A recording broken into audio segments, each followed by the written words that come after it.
같이 기도드리겠습니다.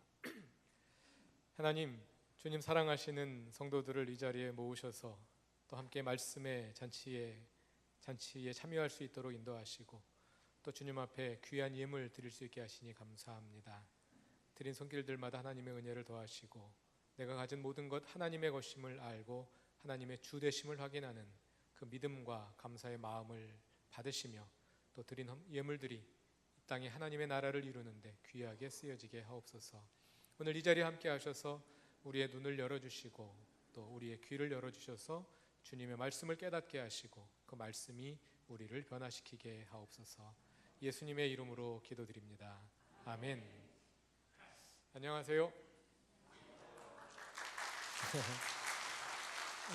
네, 오늘 종교개혁 500주년을 기념하는 이 귀한 강좌에 불러주셔서 함께하게 된 것을 영광으로 생각하고요, 감사드립니다. 그동안 아주 훌륭한 최고의 강사들이 오셔서 우리 담임 목사님을 포함해서 지난 3시간 동안 귀한 배움 얻으신 줄 알고요. 오늘은 이제 마지막 시간으로 아마 이번 강좌 중에 다루는 주제 중에 가장 본질적인 주제가 되지 않을까 생각합니다. 복음이란 무엇인가 하는 주제를 가지고 함께 생각해 보고자 합니다. 오늘 찬양대가 너무 좋은 곡을 선택을 하셨네요. 오늘 강의에 맞춰서 일부러 선택을 하셨죠. 지휘자 너무 훌륭하십니다. 네, 박수 한번 해주시죠.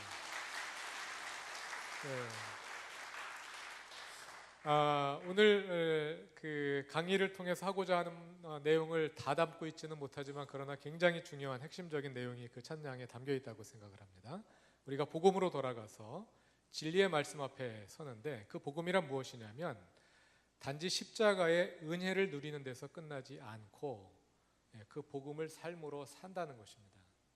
그래서 단지 그 십자가가 나를 위해서 예수께서 지신 십자가로 끝나지 않고 내가 내 십자가를 지고 주님을 따르는 그 십자가이기도 하다는 겁니다. 이것은 오늘 강의에서 다룰 중요한 내용 가운데 하나입니다. 좋은 찬양 준비해 주셔서 또 이렇게 좋은 찬양 골라 주셔서 너무 감사합니다. 종교개혁의 원칙, 가장 기본적인 원칙이 있다면 성경으로 돌아가자는 것입니다. 종교개혁의 3가지 모토가요, 오직 성경으로, 오직 은혜로, 오직 믿음으로, 이 3가지인데요. 하나님의 말씀은 오직 성경을 통해서만 알 수 있다는 것인데 그 성경이 가르쳐주는 것이 무엇이냐, 그 성경을 한마디로 말하자면 그것이 하나님의 은혜라는 것입니다. 그 은혜에 우리가 어떻게 참여할 수 있느냐, 믿음으로 참여할 수 있다는 것입니다. 이 3가지인데요. 그래서 종교개혁은 교회의 부패상을 마주하며 부패한 교회를 마주하며 우리가 어떻게 본래의 모습으로 돌아갈 것인가, 그 우리가 돌아가야 할 그 본래의 모습을 어디에서 찾을 수 있을 것인가, 그것은 오직 성경에서 찾을 수 있다 하는 근본적인 원칙에서 시작된 겁니다. 그런데 성경에서 뭘 찾았을까요? 성경에서 복음을 찾은 거죠. 그래서 종교개혁자 마틴 루터가 로마서에서 발견했던 그 복음이 종교개혁의 토대가 되었던 것입니다. 오늘은 그 복음에 대해서 다시 질문해 보려고 합니다. 오늘 한국교회가 다시 개혁이 필요한 상황이라는 데 대해서 모든 사람들이 다 동의하고 있습니다. 한국교회가 새로워져야 되는데 우리가 새로워져서 어떻게 되어야 하는 거냐, 무조건 새롭다고 다 좋은 게 아니잖아요. 결국은 그 본래의 모습으로 돌아가고자 하는 것인데 그 본래의 모습을 어디서 찾을 수 있느냐, 성경에서 찾을 수 있다는 거죠. 성경이 어디에서? 성경의 복음에서. 그럼 그 복음이란 무엇이냐 하는 질문을 다시 던지고자 하는 것입니다. 그런데 오늘 복음이란 무엇인가 하는 질문은 굉장히 비판적인 관점에서 던지게 될 겁니다. 어떤 점에서 비판적이냐 하면 우리가 알고 있는 복음이 정말 복음인가 하는 그런 근본적인 질문을 다시 던지게 될 거예요. 진짜 우리가 복음을 믿고 있는데 우리가 진짜 복음을 믿고 있는 건가? 혹시 복음 아닌 것을 복음이라고 잘못 알고 믿고 있는 건 아닌가? 아니면 복음의 일부에 불과한 것을 복음의 전부라고 오해하고 있는 것은 아닐까 하는 질문을 가지고 오늘 강의의 주제를 다루어 보려고 하는 겁니다. 왜냐하면요, 오늘 한국교회에 문제가 있다고 누구나 다 이야기하는데 도대체 뭐가 문제냐는 거죠. 뭐가 문제냐? 그럼 사람들이 다 다른 점들을 제시를 합니다. 그러나 여러 사람들이 여러 가지로 다르게 진단을 하지만 그 진단에 공통된 요소가 한 가지 있다면 그것은 그리스도인들이 그리스도인답게 살지 않는다는 것입니다. 이름은 그리스도인인데 삶을 보니까 그리스도인이 아니라는 겁니다. 생각은 유실론자인데 사는 모습을 보니까 무실론자라는 겁니다. 실천적인 무실론자들이라는 겁니다. 왜 이렇게 된 것인가? 오늘날 한국교회가 왜 그리스도인답게 살지 않는가 하는 질문을 우리가 던지게 되는 거죠. 그럼 우리가 이제 생각해 볼 수 있는 답은 우리가 복음대로 살고 있지 않아서 그렇다, 이렇게 답을 낼 수 있단 말입니다. 복음대로 살고 있지 않아서 그렇다. 그 말은 복음은 잘 알고 있는데 아는 대로 살고 있지 않아서 그렇다, 이런 답이 되는 거죠. 그런데 더 근본적인 질문을 던지면 우리가 정말 복음을 잘 알고 있는 건가? 엉뚱한 것을 복음이라고 붙들고 있기 때문에, 또는 복음의 일부에 불과한 것을 전부라고 착각하고 있기 때문에 그저 복음에서 가르쳐주는 요만큼을 행하면서 마치 내가 복음을 다 살아내고 있는 것처럼 착각하다 보니까, 그래서 2%는 기독교인으로 사는데 98%는 기독교인이 아니기 때문에, 그래서 우리의 모습이 이렇게 되고 있는 것은 아닌가 하는 이런 근본적인 질문을 던져보려고 하는 겁니다. 그래서 복음이란 무엇인가 하는 질문을 다시 던져보고자 하는 겁니다. 복음이라는 말이 무슨 뜻인가요? 여기 화살표 누르면 되는 건가요? 처음에 한번 복음이라는 말이 무슨 뜻인가요? 복음, 복된 소식, 좋은 소식이란 뜻이죠. 영어로 good news, 좋은 소식이란 뜻입니다. 그 좋은 소식이 뭘까요? 좋은 소식의 내용이 뭘까요? 우리가 알고 있는 그 좋은 소식의 내용이란 뭐냐면 예수께서 십자가에서 우리의 죄를 대신 지시고 죽으셨다 하는 그것이 좋은 소식의 내용입니다. 그래서 우리가 이것을 십자가 속죄의 복음이라 부를 수 있고요. 이것을 우리가 지금까지 복음이라 부르는 것이 바로 이것입니다. 여러분들 그리스도인들이죠. 여러분들 하나님을 믿는, 예수를 믿는 사람들이죠. 예수를 믿는다는 게 뭡니까? 뭘 믿으면 예수를 믿는다고 말하는 겁니까? 예수께서 내 죄를 대신해서 십자가에서 죽으셨다는 것을 믿으면 믿음이 있는 거죠. 그러면 그리스도인인 거죠. 그러니까 이것이 우리가 복음이라고 부르는 바로 그거란 말입니다. 이 복음을 발견한 사람이 누구냐면 마틴 루터거든요. 마틴 루터가 이 복음을 발견함으로써 종교개혁이 시작된 것이었거든요. 그런데 마틴 루터가 복음을 발견할 때 그 발견한 것, 그것을 과연 우리가 다 알고 있는 것일까? 아니면 그 중에 일부만을 전부라고 붙들고 있는 것은 아닐까? 이 얘기를 지금 하려고 하는 거예요.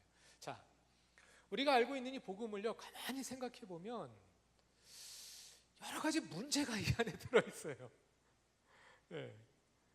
제가 감히 지금 우리가 믿고 있는 복음에 대해서 문제 제기를 하는 겁니다. 굉장히 조심스럽게 제기하는 거거든요. 그러니까 여러분들도 오늘 무조건 아멘 하시지 마시고, 제 말 무조건 따라오시지 마시고, 진짜 그런가? 사도행전에 보면 어느 교회입니까? 베레아의 교인들은 말씀을 들은 다음에 그것이 그런가요? 성경을 다시 읽고 상고했다 그러지 않습니까? 그런 태도로 들어주시기 바라요. 차근차근 생각해가면서 강의를 진행하겠습니다. 자, 이 십자가 속죄의 복음은요, 종말 심판의 법정을 상정한 것입니다. 우리는 모두 죽은 후에, 그리고 주님이 오실 그때에 마지막 최후의 심판의 법정에 서게 될 겁니다. 그런데 성경은 가르쳐 주기를 우리 모든 사람들은 죄인이기 때문에 그 심판의 법정에서 전부 다 사형 선고를 받을 수밖에 없는 사람들이라는 거죠. 그런데 예수께서 우리가 받을 형벌을 십자가에서 대신 받으셨다는 겁니다. 그래서 이 십자가 속죄의 복음을 믿는 사람은 그 종말 심판의 법정에서 무죄 선고가 내려질 것이다. 무죄 선고는 곧 의롭다는 선고가 내려질 것이고, 그래서 우리는 천국에 가게 될 것이다 하는 겁니다. 그렇죠? 이게 우리가 알고 있는 기독교의 복음이란 말입니다. 자, 그런데 이 복음에 다시 질문을 던져보는 거예요. 여긴 여러 가지 문제들이 이 복음에 내재되어 있지 않은가 하는 겁니다. 먼저 이 복음이 믿음과 삶을 단절시킬 수밖에 없는 문제를 가지고 있지 않은가. 그리스도인들이 그리스도인답게 살지 않는다는 것이 우리의 문제인데, 이 복음은 우리를 그리스도인다운 삶으로 인도해 줄 수가 없는 복음 아니냐 하는 문제제기입니다. 자, 생각해 보시죠. 이 복음은요, 종말 심판의 법정에서 천국 갈 것이냐 지옥 갈 것이냐를 결정하는 복음이에요. 이 복음의 과제, 이 복음의 주 관심사는 우리가 죽은 후에 천국 갈 것이냐 지옥 갈 것이냐 이걸 결정하는 겁니다. 십자가 속죄의 복음을 믿으면 천국 가는 거고 안 믿으면 지옥 가는 거예요. 그러면 죽기 전에 이 땅에 살아있을 때 우리는 어떻게 살아야 하느냐 하는 질문을 이 복음에 던져봅시다. 그럼 이 복음이 뭐라고 답을 줄 수 있을까요? 그거 내 관심사가 아닌데? 내가 관심 사는 거는 죽은 다음에 너희가 천국 갈지 지옥 갈지 그거를 결정해 주는 거지. 이 땅에 살아서 어떻게 살아야 되는지 그건 내 관심사가 아닌데? 그렇지 않습니까? 이 복음의 관심사가 아니에요. 그러니까 이 땅에서 어떻게 살아야 할지를 가르쳐 줄 수가 없는 거예요. 내가 예수께서 내 죄를 돌아가셔서 십자가에서 죽으셨다는 것을 굳건히 믿었단 말이에요. 그럼 그 원리에서 내가 이 땅에서 어떻게 살아야 할지 하는 원리가 나와야 되는데 안 나온다는 거죠. 예. 그럼 어떻게 안 가르쳐 주니까 에이 우리 멋대로 살자. 예. 그런 사람들이 있나요? 그런 분들은 아무도 없죠. 예. 그래도 내가 그리스도인이니까 그리스도인답게 살아야 할 텐데 어떻게 살아야 하느냐? 답을 찾는단 말이에요. 그럼 어디로 가야 돼요? 다시 율법으로 돌아갈 수밖에 없는 거예요. 예. 이 복음이 우리를 율법으로 회귀시킨다는 겁니다.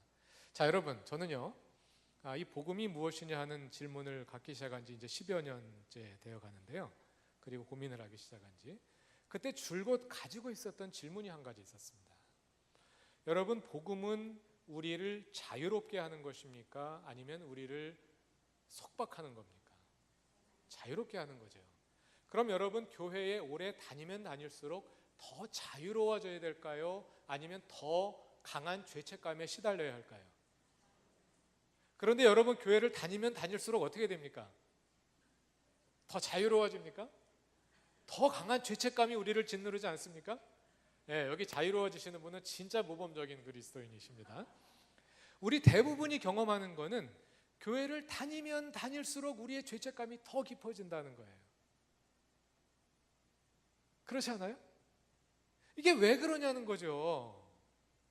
우리는 복음주의를 표방하는 대한예수교 장로회 통합교단, 대한민국의 대부분의 교단은 대부분 복음주의를 표방합니다. 복음을 믿는 사람들인데 매주일 강단에서 복음이 선포되는데 왜 우리는 그 복음으로 인해서 더 강한 죄책감에 시달리게 되느냐 말이죠.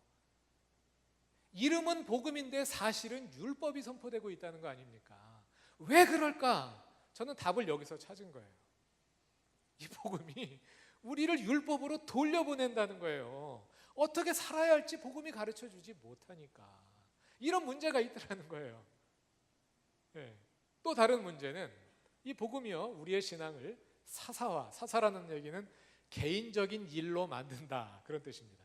내면적인 문제로 만들어요. 그리고 교회와 세상을 단절시켜요. 자, 이게 무슨 말이냐면요, 여러분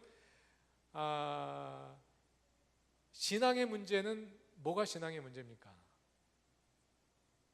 여러분들 직장 생활 어떻게 하느냐 이거 신앙의 문제입니까? 아닙니까? 국회에서 정치를 어떻게 하느냐, 대통령이 이 나라를 어떻게 이끌고 가느냐 이건 신앙의 문제일까요? 아닐까요? 기업이 어떻게 기업을 운영하느냐 이건 신앙의 문제일까요? 아닐까요? 아마 애매할 거예요. 예, 신앙의 문제라고 말하면서도 아닌 것 같기도 하고, 예를 들어서 우리가 정치 이야기 하다 보면 왜 자꾸만 신앙과 관계없이 정치 얘기하느냐 우리 이렇게 이야기하잖아요. 자, 보세요. 복음이 믿음이 무엇이냐면 믿음이란 복음을 믿는 것인데 그 복음이 뭐냐면 예수께서 내 죄를 대신해서 십자가에서 돌아가셨다는 그 교리를 믿는 것이 복음을 믿는 거란 말이에요. 그걸 누가 믿습니까? 개인이 믿습니까? 집단이 믿습니까? 집단이 믿을 수가 없죠. 여기 교인 100명이 있는데 그 가운데 90명 이상 믿으면 전부 믿은 것으로 간주한다. 뭐 이런 게 아니잖아요. 각자가 믿는 거죠. 신앙은 개인적인 문제란 말이에요. 그 다음에 그 믿는 것은 어떻게 합니까? 내면으로 믿는 거죠. 밖으로 봐서는 알 수가 없어요. 믿는다고 말하지만 믿는지 안 믿는지 어떻게 알 거예요? 속으로 믿는 건데 내면적인 문제란 말이에요. 그 다음에 이 복음은요, 우리를 교회와 세상을 나누는 경향이 있어요. 자, 복음화라는 말이 뭘까요? 여기 갑돌이라는 사람이 있어요. 이 사람을 복음화하는 건 어떻게 하는 거예요? 이 사람으로 하여금 십자가 속죄의 교리를 믿게 만드는 것이 복음화하는 거죠. 이 사회를 복음화한다. 일산시를 복음화한다. 그게 뭐겠어요? 일산시에 십자가 속죄의 교리를 믿는 사람들이 늘어나게 하는 거죠. 자, 그 전까지 일산시에 교회 믿는 사람이 하나도 없었다고 칩시다. 그럼 전부 다 세상이었어요. 근데 하나 둘씩 교회 나오는 사람들이 많아집니다. 그래서 50%가 교회 나온다고 칩시다. 그러면 일산시에는 50%가 교회고 50%가 세상이 되는 거죠. 세상이 뭐예요? 우리는 안 믿는 사람들을 세상이라고 말하잖아요. 그러니까 교회와 세상은 근본적으로 다른 거란 말이죠. 복음화하는 거는 뭐냐면은 일산시의 세상의 영역이 점점 줄어들고 교회의 영역이 점점 늘어나게 만드는 것이 복음화하는 거란 말이에요. 그렇죠? 그러니까 기본적으로 우리가 가지고 있는 도식이 교회와 세상은 별개의 문제란 말이에요. 신앙생활은 교회에서 하는 겁니까? 세상에서 하는 겁니까? 또 애매해지죠? 왜 신앙생활은 교회에서만 하나 세상에서도 해야지? 그런데 엄밀하게 말하면 신앙의 문제는 교회의 문제인 거잖아요. 신앙 좋은 사람은 뭐예요? 교회에 열심히 나오는 사람이죠. 일주일의 시간 중에 얼마나 많은 시간을 교회에 나오느냐, 그게 그 사람의 신앙을 가늠하는 거잖아요. 교회와 세상은 분리되는 거예요.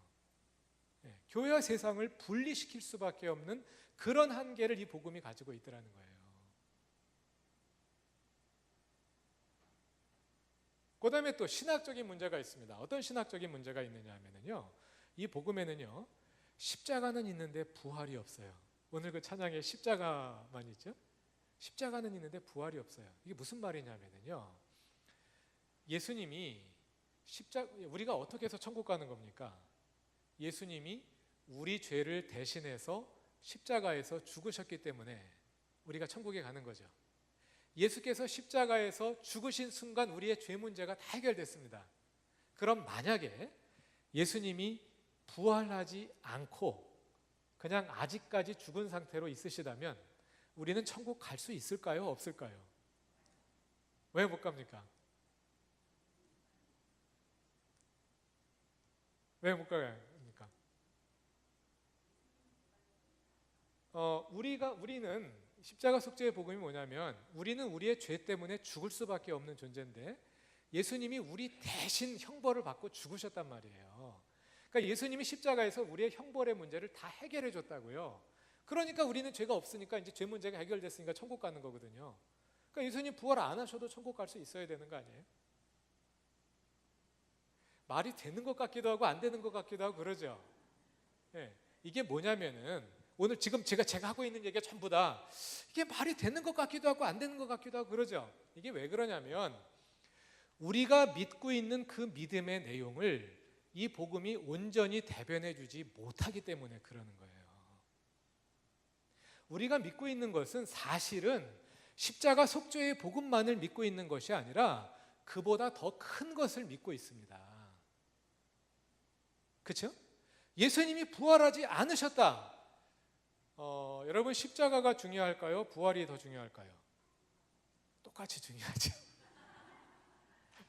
예수님이 십자가를 죽지 않으셨으면 어떻게 부활하셨겠어요? 예수님이 십자가에 죽기만 하고 부활하지 않으셨다면 예수님이 어떻게 우리의 신앙의 대상이겠어요? 십자가와 부활은 동전의 양면인 거예요. 십자가 없이는 부활이 없고 부활이 없다는 십자가는 우리에게 아무것도 아닌 겁니다. 그렇다면 진정한 복음이라면 그 복음은 십자가의 중요성과 부활의 중요성을 함께 담아줄 수 있어야 된다는 거죠. 여러분, 기독교 신앙이 어디에서 출발한지 아십니까? 예.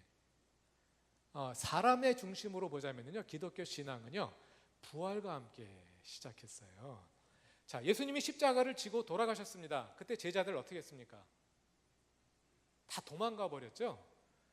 예수님의 십자가와 함께 예수 운동은 파산이 났었어요. 그렇게 다 도망갔던 제자들이 뭘 보고 다시 모여서 기독교를 세운 걸까요? 부활을 경험했기 때문에 그런 겁니다. 예수님이 살아계실 때 내가 예루살렘에 올라가서 대제사장들과 장로들과 서기관들에게 붙잡혀서 죽임을 당하고 사흘 만에 살아날 것이다, 제자들에게 계속 가르쳐줬습니다. 가르쳐줬는데요, 아무리 가르쳐줘도 뭔 말인지 통 알아듣지를 못해요. 그러니까 예수님 돌아가시니까 제자들은 그 말 들으면서도 뭐만 기다리는 거예요? 예수님이 예루살렘에 올라가서 거사를 일으켜가지고 로마 제국을 뒤집을 것만 기다리고 있었거든요. 근데 예수님이 올라가서 로마 제국을 뒤집기는커녕 로마 제국의 칼날에 맞아서 십자가 맞아 돌아가시니까 제자들이 이게 무슨 일이냐 그러고 다 놀라서 도망가 버렸단 말이에요. 그러던 제자들이 예수님의 부활을 경험하면서 비로소 예수님이 살아계실 때 하셨던 말씀이 그런 뜻이었구나, 그제서야 비로소 깨달은 거예요. 기독교 신앙은 예수께서 살아계실 때 제자들에게 이미 다 가르쳐 준 거지만 예수님이 부활하는 그 순간 제자들의 뇌리 속에서 그 신앙이 진짜 살아있는 신앙으로 불이 붙게 된 겁니다. 기독교는 부활과 함께 시작된 종교예요. 그런데 십자가 속죄의 복음은 그 부활의 가치를 온전히 담아내지를 못하더라는 거죠. 그럼 뭘까? 다시 질문을 던지는 거죠. 그럼 뭘까? 그럼 온전한 복음이란 무엇일까? 이런 질문을 가지고 성경을 다시 읽기 시작한 겁니다. 여러분, 행위는 구원과 관련해서 중요합니까? 안 중요합니까? 여러분, 믿음으로 구원받습니까? 행위로 구원받습니까? 그럼 행위는 어떤 겁니까? 행위는 우리의 구원과 관련이 있습니까? 없습니까?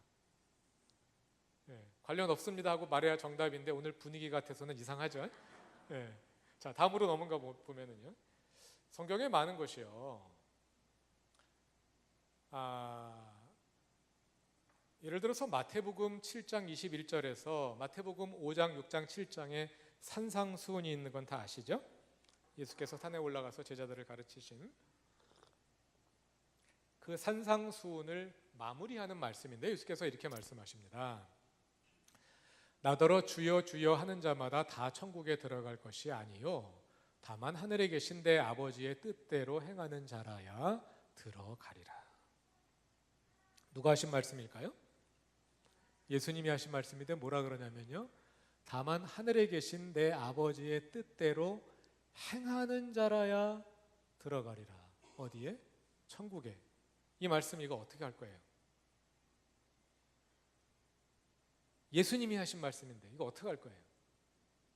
예수님이 마태복음에서 딱 한 번 이 말씀하신 게 아니라 마태복음을 잘 읽어보면요, 마태복음 전체가 이런 말씀으로 가득 차 있습니다.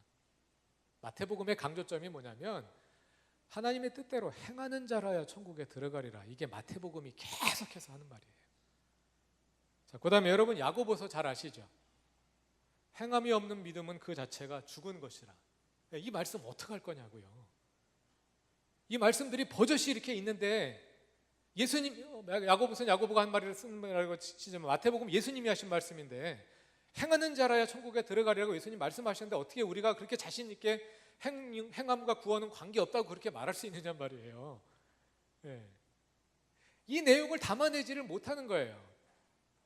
우리가 알고 있는 이 복음은 마태복음과 야고보서를 빼놔야지만 비로소 복음이 될 수 있는 거예요. 그럼 그 복음은 누가 말한 걸까요? 마틴 루터가 발견한 십자가 속죄의 복음은 바울이 말한 거거든요. 그럼 바울은 행함과 구원은 관계없다고 말할까요? 분위기 보니까 아닐 것 같죠? 자, 바울 서신 가운데 바울의 복음, 바울 서신 가운데 복음, 즉 이신칭의의 복음이 가장 집중적으로 서술되고 있는 책이 갈라디아서와 로마서입니다. 다른 책들은 말할 것도 없고 갈라디아서와 로마서에도 제가 이 얘기를 하려고 하는 건데요, 갈라디아서를 읽어보면요, 갈라디아서 5장 12절까지는 복음에 대한 서술입니다. 그리고 5장 13절부터는 그 복음을 믿는 그리스도인들이 어떻게 살아야 할지를 보여주는 그리스도인의 삶에 대한 서술입니다. 그리스도인이 어떻게 살아야 할지를 보여주는 그 5장 13절부터의 내용을 쫙 읽어보면 바울은 여러분에게는 두 가지 삶의 길이 있습니다. 하나는 성령에 이끌려 사는 것이고 다른 하나는 육신의 욕망에, 육신의 정욕에 이끌려 살아가는 것입니다. 둘 중 어느 것을 따라 살지 선택하십시오. 이렇게 이야기합니다. 그래서 성령에 이끌려 살아가는 사람은 갈라디아서 5장 22절, 23절에 나오는 성령의 9가지 열매를 맺게 될 것이고, 육체의 욕심에, 육신의 욕망에 이끌려 살아가는 사람들은 육체의 열매를 맺게 될 것입니다. 이렇게 삶의 가능성을 둘로 나누어서 설명해요. 그러면서 뭐라고 말하느냐면요, 갈라디아서 5장 21절을 보면 이런 일, 즉 육체의 일을 하는 사람은 하나님의 나라를 유업으로 받지 못할 것입니다. 이렇게 누가 말하느냐 하면 바울이 말합니다.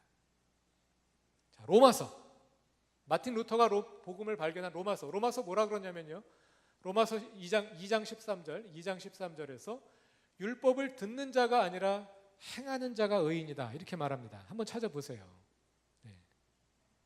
로마서 2장 13절을 보면은요, 율법을 듣는 자가 의인이 아니라 행하는 자라야 의롭게 되리라 이렇게 누가 말하느냐면요, 사도 바울이, 그것도 다른 책도 아니고 로마서에서 그렇게 말한단 말이에요. 또 로마서 8장 13절을 보면은 아까 갈라디아서와 비슷한 위치에 있는 말씀인데 너희가 육신대로 살면 반드시 죽을 것이다. 사도 바울이 로마서에서 그렇게 말합니다. 우리의 행함과 구원은 아무 관계가 없다. 우리가 어떻게 살든지, 예수 그리스도를 주님으로 영접했으면 그 다음에 어떻게 살든지 관계없이 우리는 천국 간다. 성경은 그렇게 말하지 않는다는 거예요. 성경의 일부만 읽어놓고 그게 전부인 것처럼 우리가 오해하고 있다는 거예요. 아무도 그렇게 말하지 않아요. 심지어 바울도. 그런데 문제는 이런 내용들을 우리가 알고 있는 그 십자가 속죄의 복음이 다 담아내지 못한다는 거죠.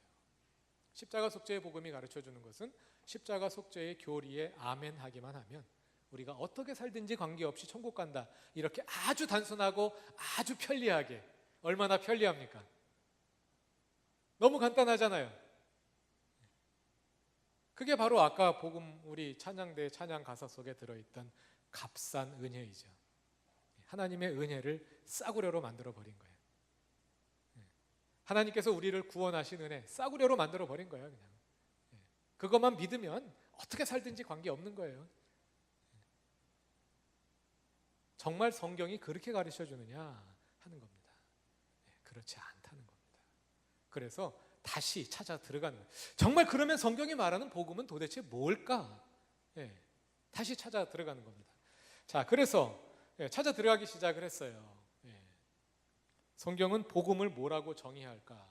성경을 읽어보니까요, 복음은 이런 것이다, 이렇게 정의한 구절은 의외로 많지 않습니다. 그 구절들을 찾아보면 답이 나와요. 자, 복음서를 읽어 들어가면은요, 복음서의 초두에 나옵니다. 마가복음. 다 같이 한번 찾아보시죠.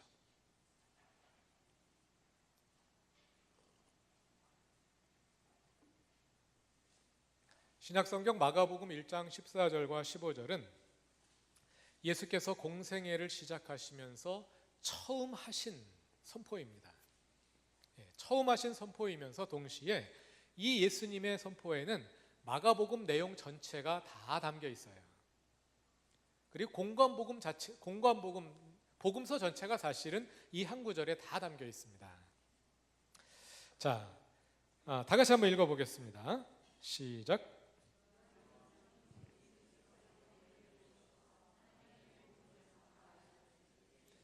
때가 찼고 하나님의 나라가 가까이 왔으니 회개하고 복음을 믿으라 하시더라. 마가복음을 한마디로 요약하면 뭘까요? 마가복음 전체를 한마디로 요약하면 요한이 잡힌 후 예수께서 갈릴리에 오셔서 하나님의 복음을 전파하신 이야기가 마가복음입니다. 그게 마가복음이에요. 그래서 예수께서 하나님 나라 복음을 전파하시니까 그 복음을 기쁘게 받아들인 무리들도 있었는가 하면 그 복음을 거부한 사람들도 있었죠. 그래서 예수님은 그 사람들과 계속해서 그 거부한 사람들이 누굽니까? 다시 예수께서 하나님 나라의 복음을 선포하시는데 그 복음을 두 가지 방식으로 선포하셨어요. 하나는 말씀으로 선포하십니다. 그리고 또 하나는 행동으로 선포하십니다. 어떤 행동으로 선포하실까요? 귀신을 쫓아냅니다. 병자들을 고칩니다. 그래서 어떤 사람이 귀신에 들려있다는 것은 그 사람을 누가 지배하고 있다는 거예요? 귀신이 지배하고 있다는 거죠. 귀신을 쫓아냈어요. 그럼 이제 그 사람의 주인이 누가 된 거예요? 하나님이 주인이 되신 거죠. 하나님의 나라가 그 사람에게 온 거예요. 하나님의 나라에는 어떤 사람은 배불리 먹고 어떤 사람은 쫓겨나가지고 쫄쫄 굶고 이게 아니죠. 모든 사람들이 함께하는 식탁이 하나님 나라 식탁이죠. 밀려난 사람들, 세리와 죄인들을 찾아다니면서 예수님은 늘 그들과 함께 먹고 마시거든요. 하나님의 나라가 이런 거라는 걸 보여주시는 거예요. 말씀으로 하나님 나라를 선포하시고 행동으로도 하나님 나라를 선포하십니다. 그러다 보니까 그 복음을 듣고 반기는 수많은 무리들이 있는가 하면 그 복음을 거부하는 사람들이 있어요. 누가 거부했을까요? 유대교 지도자들이 거부했단 말이에요. 바리새인들, 서기관들, 사두개파 이런 사람들. 그래서 예수님은 그 사람들과 계속해서 논쟁을 벌이십니다. 복음서 읽어보면 예수님이 점잖고 온화하신 분이 아니에요. 맨날 싸움하고 다니셔요.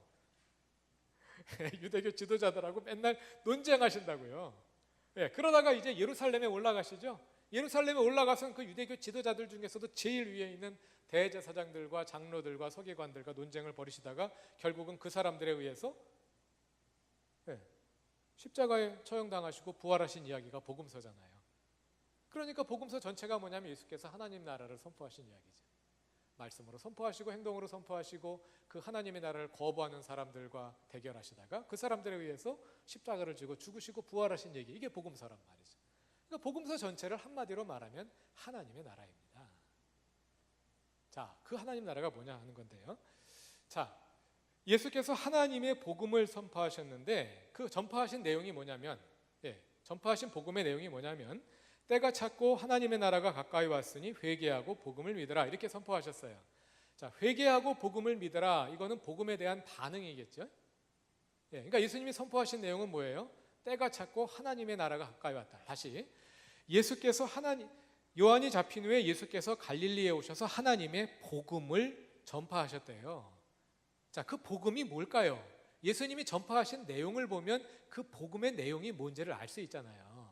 그 내용을 15절에 적어주는데 15절이 뭐라 그러기를 때가 찼고 하나님의 나라가 가까이 왔으니 회개하고 복음을 믿으라 그런단 말이에요. 근데 회개하고 복음을 믿으라는 말은 복음에 대한 반응이죠. 그 자체가 복음의 내용이 아니라, 그러니까 예수님이 선포하신 복음의 내용이 뭐냐면 때가 찼고 하나님의 나라가 가까이 왔다, 이게 예수님이 선포하신 복음의 내용이라는 거죠. 근데 때가 찼다는 것은 무슨 때가 찼다는 거겠어요? 하나님의 나라가 올 때가 찼다는 거죠. 그러니까 예수님이 선포하신 복음의 내용은 한마디로 말하자면 하나님의 나라가 왔다, 이게 예수님의 복음이라는 거예요. 무슨 말인지 따라오셨어요? 예수님의 복음은 한마디로 말하자면 하나님의 나라를 선포하신 거예요. 하나님의 나라가 왜 복음일까요? 자, 여기서부터 잘 들으셔야 됩니다. 이건 지나가겠습니다. 자, 하나님의 나라 하면 여러분 뭐가 떠오르십니까? 천국이 떠오르죠. 하나님의 나라와 천국은 같은 걸까요? 다른 걸까요? 같은 걸까요? 다른 걸까요? 당연히 같은 거 아닌가? 근데 또 물어보는 거 보니까 또 분위기 이상하죠? 자, 여러분 천국에 어떻게 합니까? 우리는 천국에 가죠. 근데 하나님의 나라는 여기에 오잖아요. 주기도문 하늘에 계신 우리 아버지여 이름이 거룩히 여김을 받으시오며 나라가 여기에 오시며 그러잖아요. 우리는 하나님 천국에 가는데 하나님의 나라는 여기에 오잖아요. 그러니까 똑같은 게 아니네. 그럼 어떤 관계일까요? 하나님의 나라라는 말, 우리가 성경을 이 복음서의 핵심, 복음서뿐만 아니라 성경 전체의 핵심 메시지가 하나님의 나라인데요.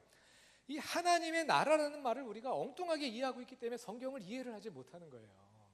하나님의 나라 그럼 천국만 생각하기 때문에 천국은 하나님의 나라의 한 부분일 뿐입니다. 근데 그 부분을 가지고 전체라고 오해하고 있는 거예요. 자, 지금부터 설명하려고 하는 겁니다. 하나님의 나라라는 말은요, 여러분 나라가 뭡니까? 나라. 오늘날 이제 중고등학교에서 나라가 뭐냐? 그럼 국가의 3대 요소 이렇게 설명하자. 국가의 3요소가 뭡니까? 국민과 영토와 주권. 그 중에 제일 중요한 게 뭘까요? 국민, 영토, 주권 중에 제일 중요한 게 뭘까요? 국민이 제일 중요하죠. 왜냐하면 국민이 주권을 갖고 국민이 영토를 가지니까 국민이 제일 중요한 거예요. 이거는 현대 민주주의 시대의 국가 개념입니다. 현재 민주주의 시대의 국가 개념은 국민이 곧 국가인 거예요.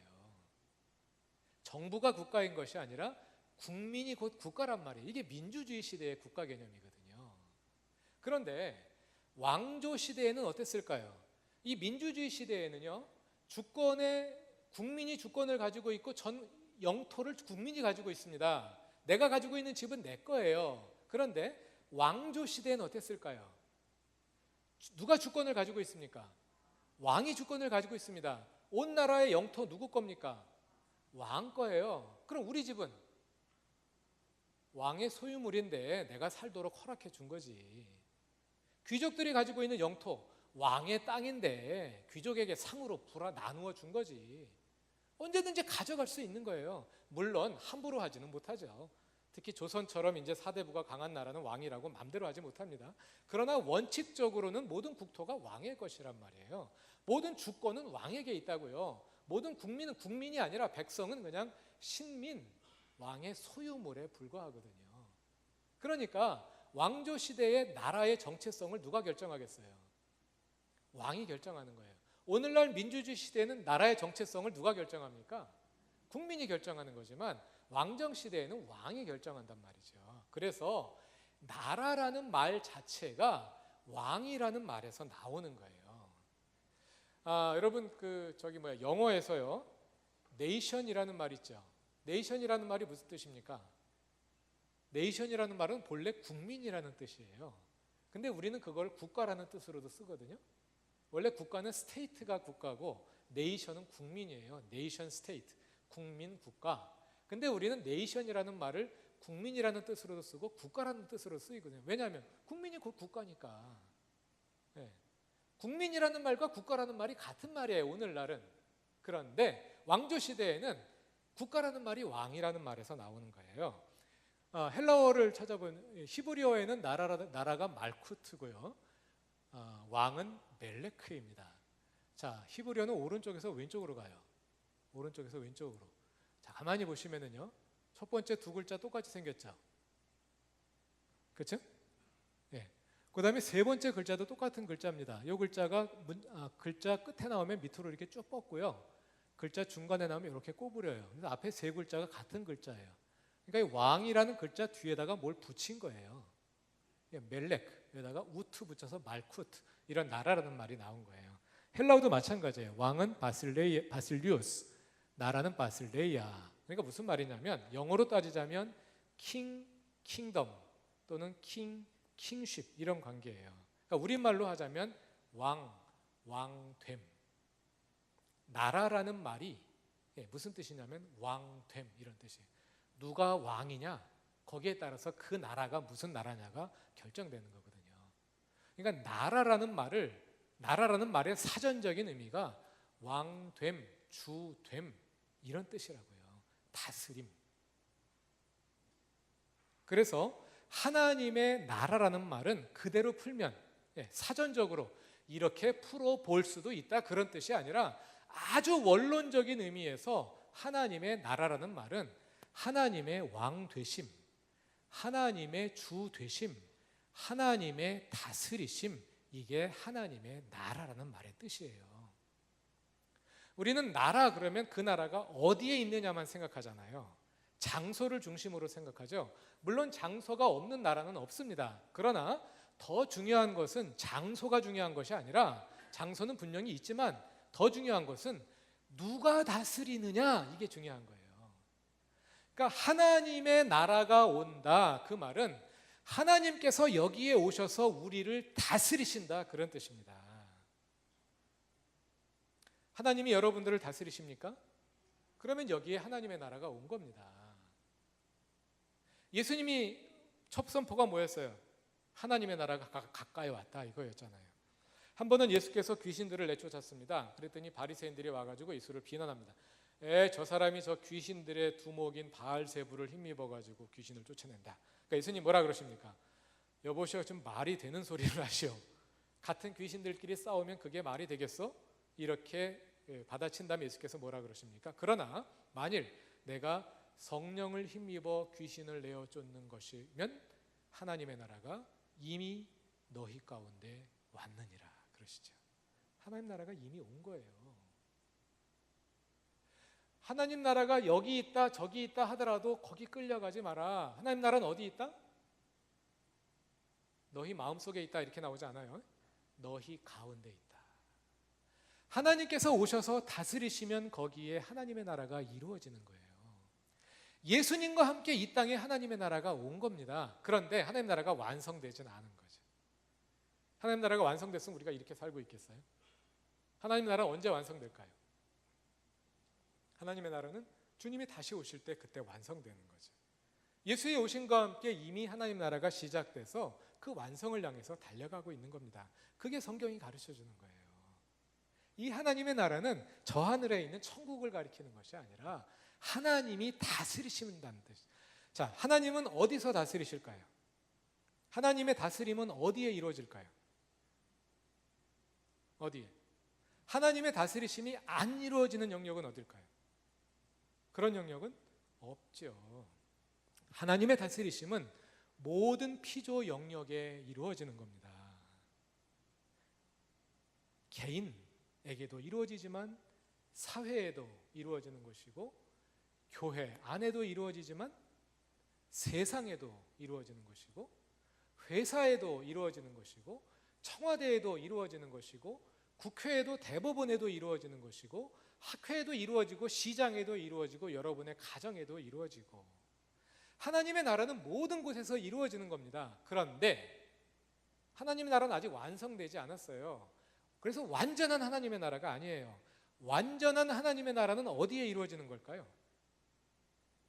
완전한 하나님의 나라는 천국에만 이루어지는 거죠. 그러니까 천국은 하나님 나라의 한 양상인 겁니다. 그런데 단지 많은 것들 중에 하나에 불과한 것이 아니라 완성된 하나님의 나라, 완전한 하나님의 나라인 거죠. 자, 이제 하나님의 나라와 천국의 차이를 이해하셨습니까? 네, 이건 정말 중요한 거예요. 이거를 이해하지 못하고 성경을 이해한다는 건 말이 안 되는 거예요. 왜냐하면 하나님의 나라가 성경의 핵심 메시지이기 때문에. 자, 그래서 역시 또 몇 개를 넘어가서 한번 보겠습니다.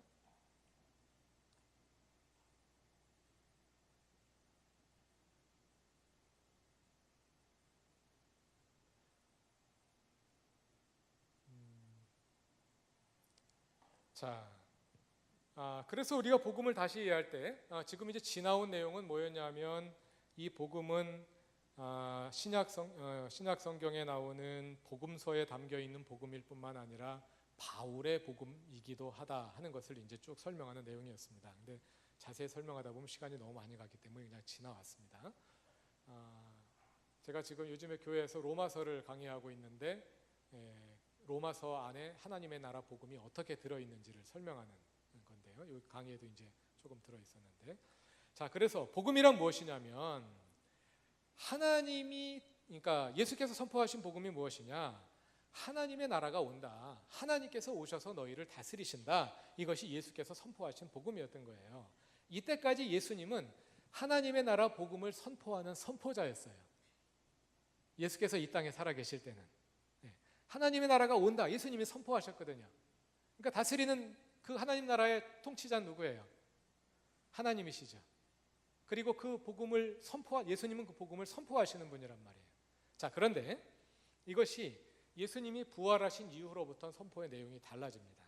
사도행전을 읽어보면요, 사도행전의 베드로도 그렇고 사도 바울도 그렇고 사도행전에서 복음을 전하는 전도자들이 전하는 선포하는 복음의 메시지는 일관되게 한 가지를 전하는데, 그것은 무엇이냐면 너희가 십자가에 못 박아 죽인 나사렛 예수를 하나님께서 다시 살리셔서 우리의 주님이 되게 하셨도다.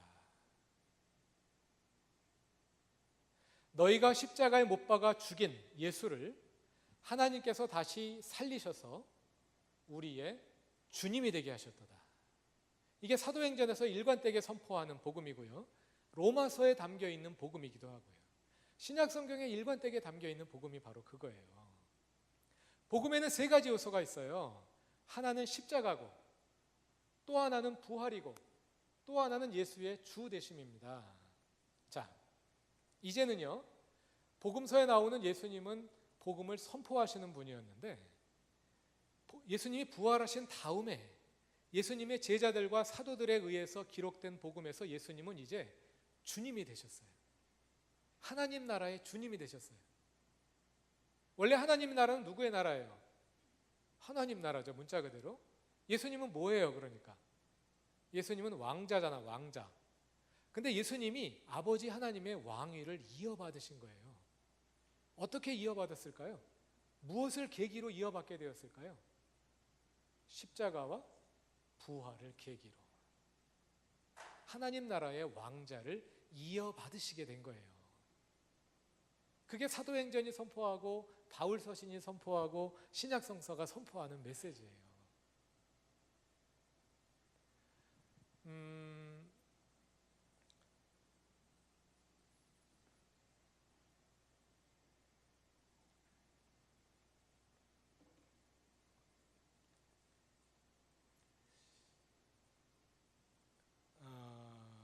신약 성경은요, 십자가를 두 가지 견지에서 설명합니다. 우리의 죄, 우리의 죄를 두 가지. 예수님이 왜 십자가에 못 박혀 돌아가셨습니까? 우리의 죄를 대신해서 십자가에 죽으셨죠. 그게 무슨 말일까요? 우리의 죄를 위해서 십자가에 죽으셨다. 두 가지 의미가 들어있어요. 하나는 우리가 지은 죄로 인한 결과를 대신 받으신 거예요. 그래서 우리가 지은 죄를 용서해 주시는 거예요. 그런데 성경에서 죄는요, 단지 우리가 지은 죄만을 죄라고 말하는 것이 아니라 우리를 지배하는 하나의 거대한 세력이 있어요. 그게 죄의 세력이에요. 죄의 지배. 우리를 지배하는 거대한 세력이에요. 사탄이에요. 사탄의 다른 이름이 죄예요. 그걸 가리켜서 죄의 권세라고 말하기도 하고 죽음의 권세라고 말하기도 하고 어둠의 권세라고 말하기도 합니다. 예수님은 그 어둠의 권세에 의해서 십자가를 지고 죽으셨어요. 그런데 그 죽음을 이기고 다시 살아나셨어요.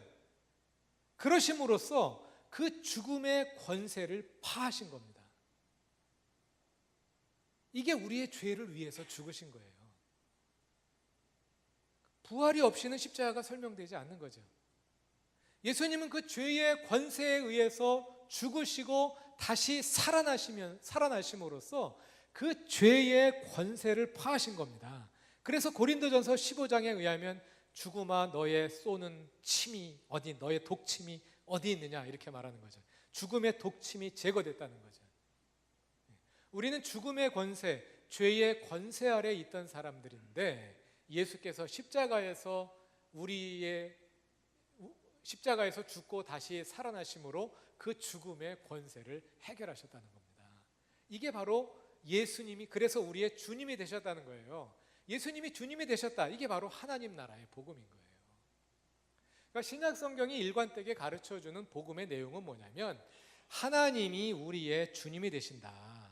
예수님이 우리의 주님이 되신다. 이것이 일관되게 가르쳐주는 복음이라는 거죠. 자, 그럼 이제부터가 중요합니다. 믿음이란 무엇일까요?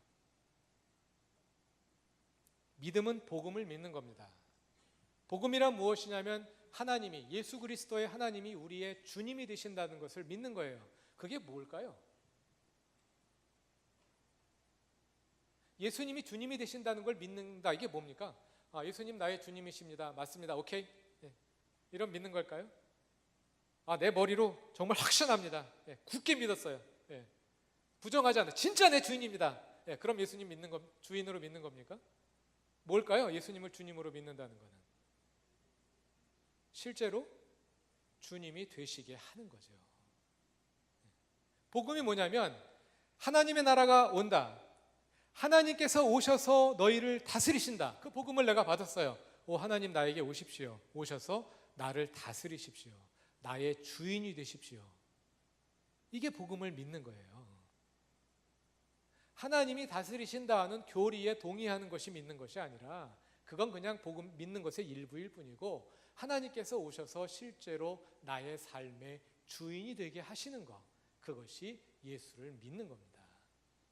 그러면 구원받는 건 뭐예요? 그렇게 해서 예수께서 내 주인이 되신 것이 구원받은 거죠. 그래서 이미 우리 가운데 구원이 시작된 겁니다. 그러나 아직 구원이 완성되진 않았죠. 우리는 그 구원의 완성을 향해 달려갑니다. 어디에서 우리의 구원이 완성될까요? 천국에서. 주님이 다시 오실 때 우리의 구원이 완성되겠죠. 그때를 향해서 우리는 달려가고 있는 겁니다. 이렇게 우리가 믿음을 이해할 때 믿음과 삶은 분리될 수가 없어요. 예수를 믿는다는 건 뭐예요? 예수님을 주님으로 모셔서 실제로 나의 주님이 되시게 하는 겁니다. 자, 다 같이 로마서 10장 9절 한번 찾아보겠습니다. 거기에 보면 아주 우리의 중요한 믿음의 내용이 바울에 의해서 소개가 되고 있는데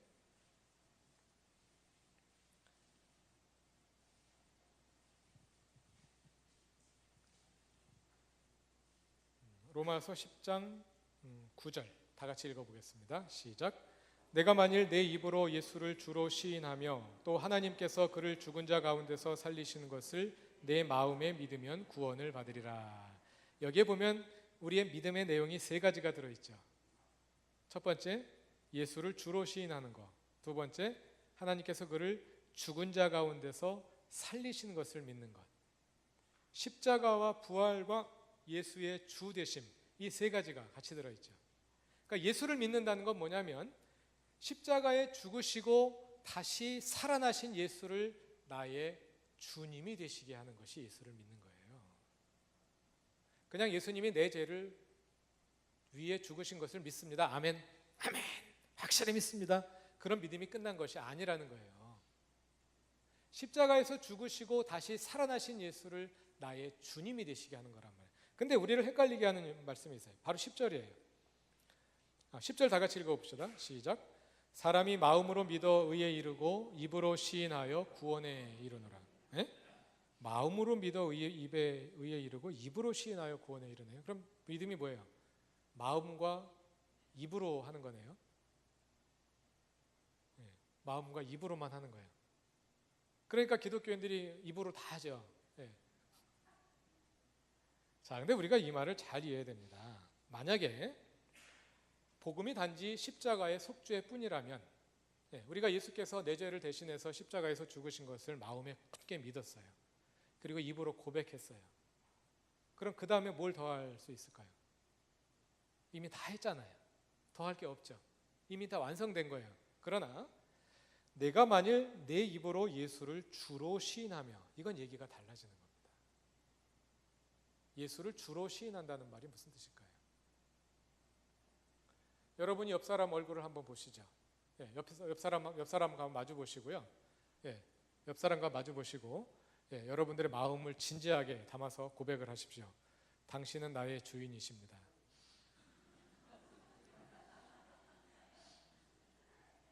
함부로 할 수 없는 말이죠. 그 말을 진심으로 하면 어떻게 되겠어요? 이 말은요, 여기서 이 고백한다는 말은요, 결혼식에서 신랑과 신부가 서로 마주 서가지고 나는 당신을 나의 남편으로 맞아들입니다. 이렇게 말하는 것과 같은 거예요. 그럼 어떻게 되는 겁니까? 평생 같이 살아야 되는 거잖아요. 이게 예수를 주로 고백한다는 말의 뜻인 거예요. 말로만 하지. 신랑이 결혼 서약하면서 거기서 춤이라도 추나요? 무슨 뭐 재주라도 없나요? 그냥 말로만 하지. 예. 그 말이 얼마나 무서운 겁니까? 예. 말이 말로 끝나지 않는 거예요. 믿음이란 말로 하지만 말로 끝나지 않는 것이 믿음인 거예요. 예수님이 나의 주님이 되시게 하는 거기 때문에. 예. 믿음이란 예수께서 내 죄를 대신해서 십자가에 못 박혀 돌아가신 걸 믿습니다. 아멘. 이것으로 끝나는 것이 아니라 십자가에 죽고 다시 살아나셔서 살아나신 예수, 그래서 나의 죄를 해결하신 그 예수를 나의 주님으로 고백하는 겁니다. 실제로 나의 주님으로 모셔드리는 겁니다. 자, 이렇게 되면은요, 믿음과 삶은 구별될 수가 없죠. 어떻게 믿음과 삶이 구별돼요? 믿는다는 말 자체가 산다는 말인데, 믿는다는 말이 머리로 하는, 우리는 이제 현대적인 사고에 익숙하다 보니까 믿는다 그러면은 어떤 사실을 믿는 거, 어떤 명제를 믿는 거, 이런 걸 믿는다 그러잖아요. 현대적인 어법에 우리가 너무 익숙하다 보니까 성경이 말하는 그 믿음이라는 말을 이해를 못하는 거예요. 믿음은 그렇게 머리로 하는 것이 아니라 삶으로 하는 거거든요. 예수님이 내 삶에 들어오셔서 실제로 내 삶의 주인이 되시도록 나를 내어 드리는 거거든요. 그리고 내 삶의 중심 자리를 예수님께 내어 드리는 거거든요. 이 자체가 삶이잖아요. 예수님이 실제로 나의 주님이 되시면 어떤 일이 일어나겠습니까? 어떤 변화가 일어나겠습니까? 네. 모든 면의 변화가 일어날 겁니다. 먼저 우리의 감정의 변화가 일어날 겁니다. 그전에는 뭔가 계속 불안했어요. 네. 두려움이 있어요. 네. 왜 두려움이 있을까요? 뭔가 두려워하는 게 있죠. 네. 돈이 없어요. 어떤 사람이 두려워요. 권력이 무서워요. 어떤 상황이 무서워요. 하나님이 아닌 어떤 것이 나에게 있어서 하나님과 같은 위치에 있는 거죠. 내가 정말 하나님이 내 삶의 주님이 되시면 그것들이 더 이상 나를 지배하지 못하게 됩니다. 그러므로 우리는 두려움으로부터, 불안으로부터, 염려로부터 해방되죠. 우리 마음속에 평안이 오겠죠. 감정의 변화가 나타날 겁니다. 예수님이 우리의 삶의 주인이 되시면 태도의 변화가 나타날 겁니다. 우리의 삶의 목적이 달라질 겁니다. 오늘도 여러분 하루 종일 열심히 사시다가 여기에 오셨는데 하루 종일 열심히 사는 그 이유가 달라질 거란 말이에요.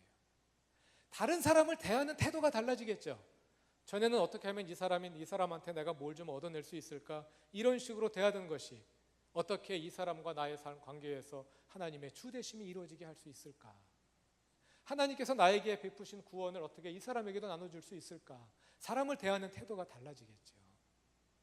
물론 행동도 달라지겠죠.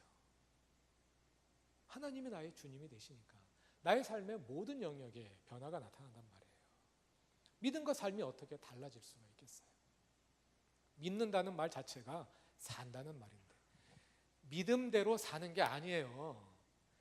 믿는 대로 사는 게 아니고 믿는 게 그냥 사는 거예요.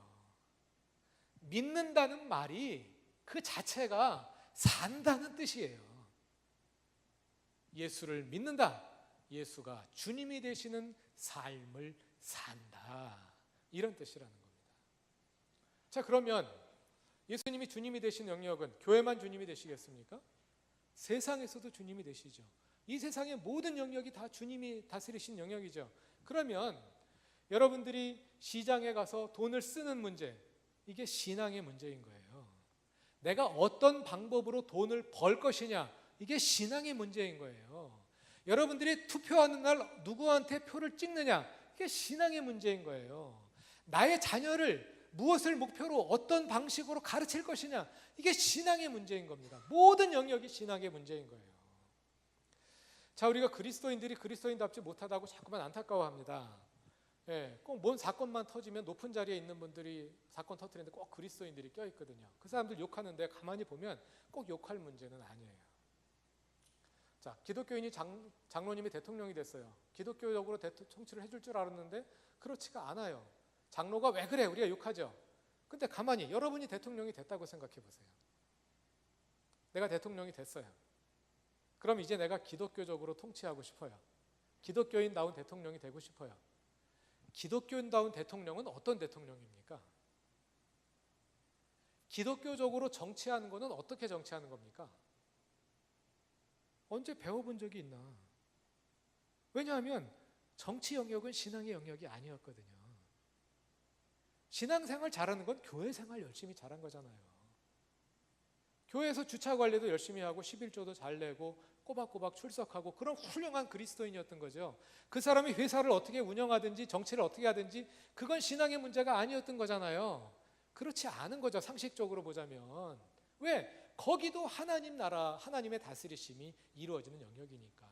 그러므로 내가 대통령으로서 이 나라를 어떻게 통치할 것이냐, 내가 한 크든 작든 한 사업체의 업주로서 이 사업을 어떻게 운영할 것이냐, 나에게 딸린 사람들을 어떻게 대할 것이냐, 내가 한 회사의 직원으로서 어떻게 일할 것이냐, 내가 한 주부로서 가족들을 어떻게 먹여 살리고 또 어떻게 장을 보고 사람들을 어떻게 만날 것이냐, 이런 모든 문제가 다 신앙의 문제라고요.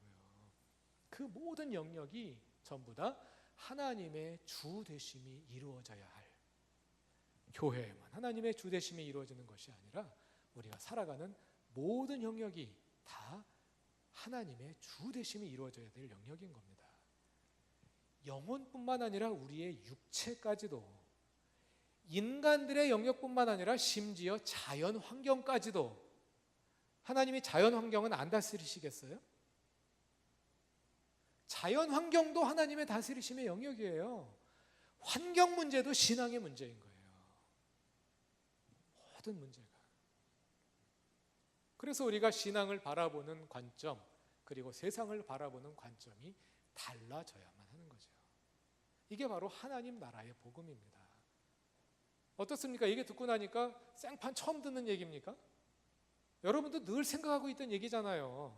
그렇죠? 물론 맞아, 당연히 그래야지 하는 이야기잖아요. 네. 그게 바로 하나님 나라의 복음이에요. 복음이란 무엇이냐? 복음의 내용은 하나님의 나라다. 하나님의 주 되심이다. 이것이 복음서에서 예수께서 가르쳐 주신 복음이고, 바울서신에서 바울이 가르쳐 준 복음이고, 뿐만 아니라 구약 성경부터 신약까지 이어지는 그런 복음인 겁니다. 자, 이것이 복음이라면, 이 복음을 받아들이는 것이 믿음이라면, 믿음이란 한 번으로 끝나는 것이 아니죠. 우리는 보통 예수님을 주님으로 영접하는 그것을 가리켜서 예수를 믿는다고 생각하거든요. 그럼 믿음이 거기서 끝난다고 여긴단 말이에요. 그렇지 않은 거예요. 그 이후도 계속 믿음인 거예요. 내가 예수를 영접할 때 하나님은 비로소 나의 주님이 되시기 시작한 겁니다. 내 삶에서 아주 조그만 영역의 예수님이 주님이신 거예요. 이제 우리의 과제는 뭡니까? 예수님이 주님이 되시는 영역이 점점 커지게 하는 거죠. 사형리에 보면, 저 뒤에 있어서 지금 갔다 복잡하기 때문에 안 가겠는데, 사형리에 보면 커다란 그림이 하나 있습니다. 우리의 마음을 표현한 커다란 그림이 있고, 거기에 가운데 의자가 하나 놓여 있어요. 내 마음을 다스리는 중심 의자예요. 거기에 우리가 보통 누가 앉아 있습니까? 내가 앉아 있죠. 근데 예수를 영접하는 건, 예수님 주 되시는 삶을 사는 거 어떻게 하는 거예요? 거기 예수님을 딱 앉히시게 하는 거죠. 예수님 오십시오, 나의 주님이 되십시오 하고 영접했어요. 아, 예수님 나의 주님이시다. 그럼 예수님이 계속 주님이 되시나요? 다음날 아침에 일어나 보면 어떻게 돼 있어요? 다시 예수님 저 문치에 가 있고 내가 거기 딱 앉아 있잖아요. 그럼 회개하고 다시 예수님 앉으시죠.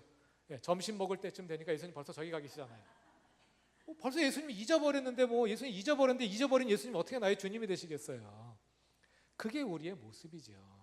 그래서 우리의 신앙생활이라는 건 뭐냐면, 우리의 기도라는 뭐냐면, 계속해서 예수님을 기억하고 그 예수님을 다시, 예수님 다시 여기 오십시오. 또 있다 보니까 예수님 또 저 계시네. 예수님 다시 오십시오. 예수님이 그 자리에 앉아 계시는 시간이 늘어나게 하고, 더 수학적으로 말하자면 그 앉아 계시는 비중이 나의 삶에서 점점 커지게 하는 거예요. 그게 내 삶에서 예수님의 주 되심이 확장되어 가게 하는, 그게 예수를 믿는 겁니다. 근데 이제 우리가 여기서 한 가지 오해할 수 있는 것이, 행위가 중요하다. 행위가 없으면 구원 못 받는다. 예수님이 주님이 되시게 해야 한다. 그럼 내가 하는 거 아니야? 지금 나를 보면 전혀 예수님 주인 같지 않은데, 그렇죠? 솔직히 가만히 보니까 예수님 주인 같지 않고 엉뚱한 것들이 주인 되고 있잖아. 나 그럼 구원 못 받는 거 아니야? 이런 두려움에 빠지게 된단 말이죠. 예수님이 주님이 되시게 한다는 것은 내가 하는 것이 아니라, 내가 예수님을 뭐 문서에다가 이름을 써가지고 주님으로 만든다 이런 뜻이 아니고요. 예수님은 늘 우리의 주님이 되고 싶어 하십니다. 우리가 예수를 믿기 전부터 예수님은 우리의 가슴이어서 늘 우리의 가슴을 문을 놓고 하고 계셨고요. 우리가 예수를 영접한다는 것은 문을 열고 예수를 맞아 드렸다는 거죠. 근데 문제는 저 문치에 예수님이 늘 서 계신다는 거죠. 예수님은 늘 내 삶의 중심에 오셔서 나의 주인이 되시기를 원하고 나의 삶에 진정한 행복을 가져다 주기를 원하시는데 여기 누가 앉아 있습니까? 내가 앉아 있다고 말하는데요. 엄밀하게 말하면 내가 앉아 있지 않고 죄가 앉아 있어요. 여러분 예수님 뜻대로 살아가십니까? 하나님 뜻대로 살고 있습니까? 좀 찔리죠? 그럼 하나님 뜻대로 살고 있지 않을 때 누구 뜻대로 살고 있습니까? 내 뜻대로 살고 있습니까? 정말 내 뜻대로 살고 있는 것 같아요? 그게 아니라 죄가 나를 지배하도록 허락하고 있는 거예요.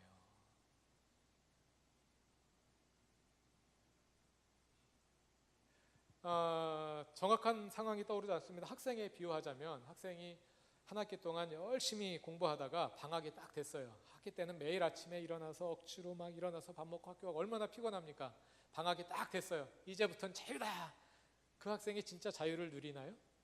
어떻게 됩니까? 여러분들 자녀들 보니까 맨날 막 오후 3시까지 잠자고 일어나가지고 겨우 밥 한 끼 먹나 두 끼 먹나 쫄쫄 마르고 밤에는 잠이 안 와가지고 막 고민하다가 겨우 새벽 5시, 6시에 잠들어가지고 또 오후 4시까지 자고 우리 집에서 맨날 보는 모습이기 때문에 제가 잘 아는데요. 저희 아이들이 그래서 내 맘대로 하는 겁니까?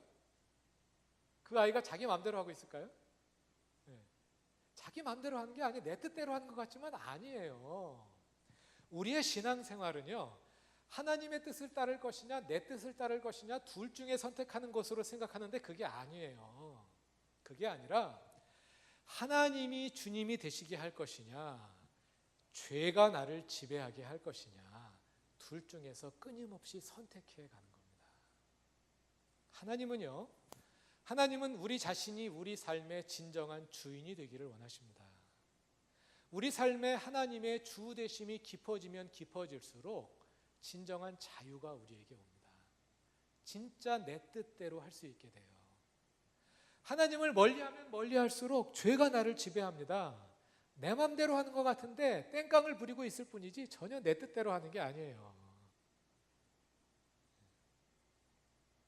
믿음이란 무엇이냐? 끊임없이 우리 자신을 하나님께 내어드려서 하나님께서 우리의 주인이 되셔서 우리를 변화시켜 가시도록 우리를 끊임없이 내어 드리는 겁니다. 이게 믿음입니다. 자, 이제 몇 가지만 정리하고 강의를 마치겠습니다. 자, 앞에 제가 십자가 속죄의 복음을 얘기해 놓고 감히 이 복음에 문제가 있다 이렇게 지적을 했어요. 그리고 하나님 나라의 복음이 복음이다 이렇게 얘기를 했습니다. 그럼 두 복음은 어떤 관계에 있을까요? 이미 설명이 어느 정도 됐죠? 성경을 읽어보면은요, 성경은 항상 예수님에 관해서 세 가지를 이야기합니다. 예수의 십자가와 부활과 승천. 승천이 왜 중요할까요? 승천이 뭡니까 구체적으로? 하늘에 올라간 게 승천인데 예수님 왜 올라가셨을까요? 올라가서 어디 가셨어요? 하나님 보좌에 앉으셨죠. 즉위하신 거예요. 즉위. 왕의 자리에 즉위하신 거예요. 예수님이 주님이 되신 거예요. 왕이 되신 거예요. 물론 이 전체가 다 그림 언어입니다. 이거를 꼭 문자적으로 그대로 이해할 필요는 없어요. 유비적인 언어들이에요. 성경에는 하나님과 우리의 관계를 다양한 유비로 설명하는데 그 가운데 하나의 핵심적인 유비가 되는 거죠. 예수님이 그러니까 예수 사건은 크게 말하면 세 가지란 말이에요. 예수님이 십자가에서 죽으시고 다시 살아나셔서 우리의 주님이 되신 거죠. 근데 우리는 그 가운데 십자가만 붙들고 있는 거지. 왜 그러냐면요. 이게 이제 하나님 나라의 복음인데 성경 저자들마다 그중에 특별히 더 좋아하는 게 있어요. 강조하는 게 있어요. 그 가운데 바울은 십자가를 강조합니다. 그래서 바울의 복음은 십자가의 복음이라고 불려요. 거기엔 나름대로 의미가 있을 거예요. 십자가 가지고 있는 아주 독특한 의미가 있기 때문에. 십자가가 없이는 부활이 없기 때문에. 십자가라는 방식은 다른 지배를 무너뜨리려면, 제국이 제국을 무너뜨리려면 총칼로 정복하는 거잖아요. 그런데 예수님은 총칼로 힘으로 정복한 게 아니라 십자가로 정복하셨잖아요. 이것이 하나님 나라의 독특한 점이거든요. 하나님 나라가 근본적으로 다른 점이거든요. 다른 나라들은 힘으로 집어누르는데 예수님은 그 힘에 의해서 죽는 방법으로 그 세력을 무찌르셨단 말이죠. 그게 십자가의 핵심이거든요. 그래서 바울은 십자가를 강조하는 겁니다. 십자가를 강조할 뿐이지 십자가만 말하는 건 아니에요. 바울 서신도 읽어보면 바울이 선포하는 복음은 뭐냐면 십자가에서 죽으시고 부활하신 예수를 우리의 주님이라고 고백하는 것이 바울의 복음인 거예요. 그러니까 이 전체가 하나님 나라의 복음인 거죠. 근데 바울이 십자가만 강조하니까 우리는 십자가가 복음의 전부인 줄 알고 있었던 거예요. 십자가는 복음의 일부일 뿐이다. 그런 말씀입니다. 또 동일한 방식으로 사도행전에 가면 이 복음을 선포하는 것을 가리켜서 부활을 증언한다 그래요. 부활만 증언할까요? 아니에요. 너희가 십자가에 못 박아 죽인 예수를 하나님께서 다시 살리셔서 우리의 주님이 되시게 하셨다. 이렇게 선포하는데 이걸 가리켜서 부활을 증언한다 이렇게 이름을 지어 부르는 거예요. 부활만 전하는 게 아니라는 거죠. 항상 이 세 가지가 다 담겨 있다는 겁니다. 이게 복음의 풀 스토리예요. 어떤 저자들이 성서의 어떤 책이든지 이 복음을 선포하는 겁니다. 이게 바로 하나님 나라의 복음입니다.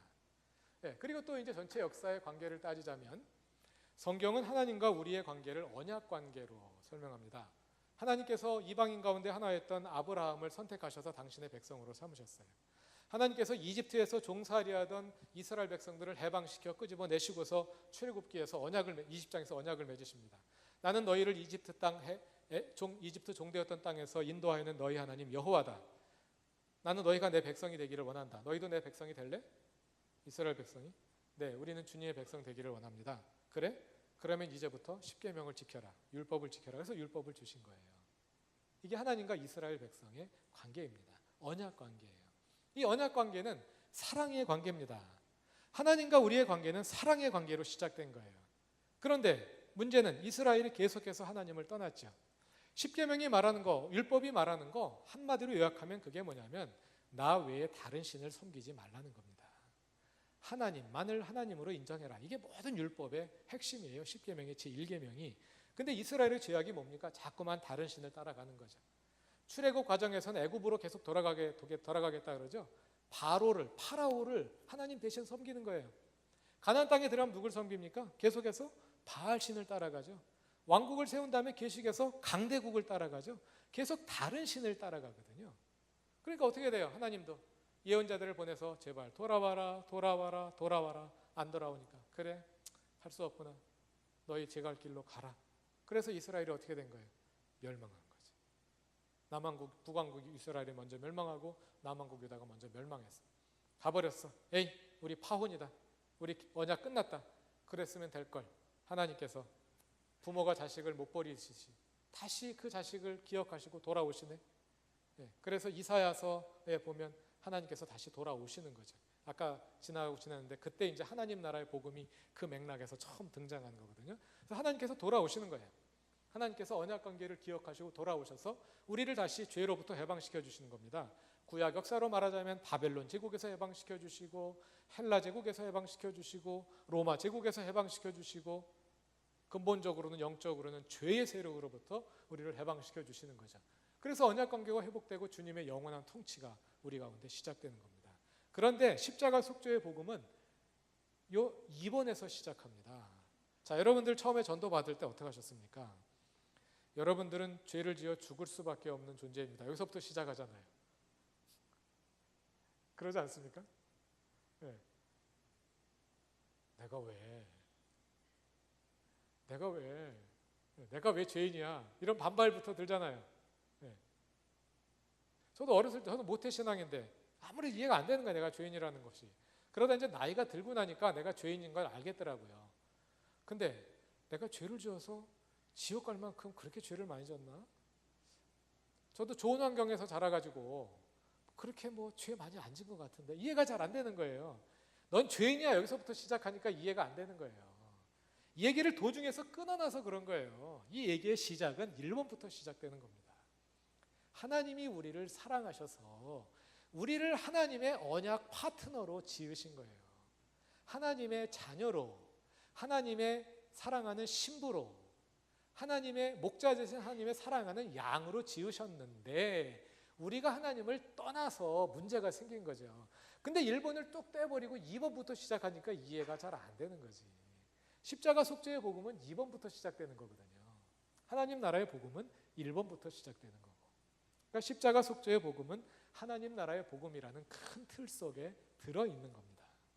이해가 되시죠? 십자가와 부활과 하나님 예수의 주되심이란 틀 속에서도 1번으로 들어있는 것이고, 이 언약의 역사, 신구약 성경 전체 역사를 볼 때도 십자가 속죄의 복음은 하나님 나라의 복음에 포함되어 있는 것이다. 그러므로 이제 더 이상 고민할 필요 없죠. 우리가 예수를 믿는 것은 무엇이냐? 십자가에서 예수께서 내 죄를 위해서 죽으셨다. 아멘. 아멘. 여기서 끝나는 것이 믿음이 아니라 그것을 포함해서 십자가에서 내 죄를 해결하시고 다시 살아나신 예수께서 예수님을 내 주님으로 고백하고 영접하는 것. 그게 예수를 믿는 겁니다. 그런 의미에서 예수를 믿는 모든 성도들 되시기를 바라요. 그럼에도 불구하고 우리의 삶의 모습은 그렇지 못할 겁니다. 그렇죠? 네. 그러나 하나님이 다 이해하시죠. 걱정하실 필요가 없어요. 왜냐하면 내가 하는 것이 아니라 내 안에 예수께서 하시는 거니까. 여러분들 사람의 겉모습을 보고 함부로 판단하면 안 됩니다. 어떤 분, 저 권사는 교회 다닌 지 40년이라는데 왜 저 모양이야. 네, 이런 분들 있죠? 네, 여러분들이 그 권사님 대보세요. 그렇게 함부로 할 얘기가 아니에요. 네, 착한 사람, 나쁜 사람이 자기 마음대로 결정 안 됩니다. 여러분 애기들 보면 태어날 때부터 착한 애기, 나쁜 애기 구별되지 않습니까? 어떤 애는 태어날 때부터 아주 까칠하잖아요. 내 마음대로 안 되는 거예요. 거기다가 내가 어떤 환경에서 자랐느냐에 따라서 달라져요. 우리 교회 어떤 청년이 하나가 몇 년 전에 나왔는데요. 교회 생전 처음 나왔는데요. 딱 나오는 순간부터 거의 천사급이야. 교회 처음 나왔는데요. 교회 수십 년 나온 사람보다 훨씬 착해. 어떤 사람은요, 그런 사람들이 있는가 하면 어떤 사람은 안 좋은 유전자를 받고 태어나서 안 좋은 환경에서 어렸을 때부터 자랐어요. 아주 뒷골목에서 자랐어요. 그러다가 나이 한 4, 50쯤 돼가지고 결정적인 사건으로 회심하고 그리스도인이 됐어요. 이제 옛날 일들 다 버리고 주님 뜻대로 살고자 열심히 노력합니다. 노력한다고 되나요? 아무리 봐도 조폭이죠. 그렇죠? 교회에서 자라온 사람이 볼 때는 아무리 봐도 조폭이죠. 아이고 저게 하나님 믿는다고 교회 안 나왔으면 좋겠다. 그렇게 함부로 생각하면 안 되는 거예요. 행위라는 것, 그리스도인답게 산다는 것, 다른 사람은 알 수 없는 겁니다. 오직 그 사람과 하나님만 알 수 있는 겁니다. 그리고 나와 하나님과의 관계에서도요, 사람이 금방 바뀌지 않습니다. 교회 10년 다니면 사람 달라지나요? 안 달라져요. 물론 교회 좀 더 열심히 나오긴 해요. 잘 안 믿어지던 것들이 좀 믿어지긴 해요. 그런다고 뭐 까칠한 성격이 천사 같은 성격으로 바뀌나요? 사람 잘 안 바뀌거든요. 그것으로 인해 좌절할 필요가 없다는 거예요. 왜냐? 하나님께서 나의 주님이 되시니까. 성적표에 구애받을 필요가 없다는 거예요. 그 결과가 어떻게 나오든지 우리가 할 수 있는 것, 끊임없이 하나님께서 우리의 주님이 되시게 하는 겁니다. 여러분의 기도가 그것이 되기를 바랍니다. 뭐 하루 종일 기도 많이 하시면 좋은데요. 다들 기도 그렇게 많이 못 하시잖아요. 어떤 분들은 하루에 딱 3번 기도하시잖아요. 그렇죠? 식사 기도 딱 3번 하시잖아요. 그냥 식사 기도할 때 하나님 뭐 좋은 음식 주셔서 감사합니다 이렇게 맨날 하는 얘기 하지 마시고요. 그 순간 하나님을 떠올리세요. 사실 지난 3시간 동안 하나님 잊어버리고 살았잖아요. 다시 하나님을 기억하시고, 하나님 내가 다시 주님을 기억합니다. 나는 하나님이 지으신 자녀입니다. 근데 내가 봐도 나는 하나님의 자녀답지 못합니다. 이 모습 이대로 하나님께 내어드립니다. 하나님 나에게 오셔서 나의 주인이 되십시오. 나를 주님의 뜻대로 변화시키십시오. 30초면 기도할 수 있잖아요. 그러고 식사하시라고요. 그리고 다음 식사 시간 되면 지난 3시간 동안 또 잊어버렸네. 그럼 그때 또 다시 기억하는 거죠. 예, 이렇게 기억하는 시간들이 반복되다 보면 기억하는 시간이 늘어나고, 예, 하나님이 주님이 되시는 시간이 더 늘어나고, 짧게 주님이 되셔도 더 확실하게 주님이 되시고, 그러면서 우리의 신앙이 조금씩 변화되어 가는 거죠. 그것이 하나님을 믿는 겁니다. 그것이 바로 하나님의 주 되심의 복음입니다. 우리 모든 성도들의 믿음과 삶의 내용이 될 수 있기를 바랍니다. 다 같이 기도드리겠습니다. 하나님, 종교개혁 500주년을 맞이하며 우리가 믿는 복음을 다시 한번 돌아보고 또 우리의 신앙의 모습을 되돌아보았습니다. 하나님, 십자가에 죽으시고 다시 살아나신 예수님을 우리의 주님으로 영접했습니다. 뿐만 아니라 우리의 삶을 통하여, 삶 전체를 통하여, 그리고 우리의 삶의 모든 영역을 통하여 예수께서 주님이 되셔서 우리의 삶을 변화시키시고 우리의 삶에 하나님의 나라를 이루시기를 원합니다.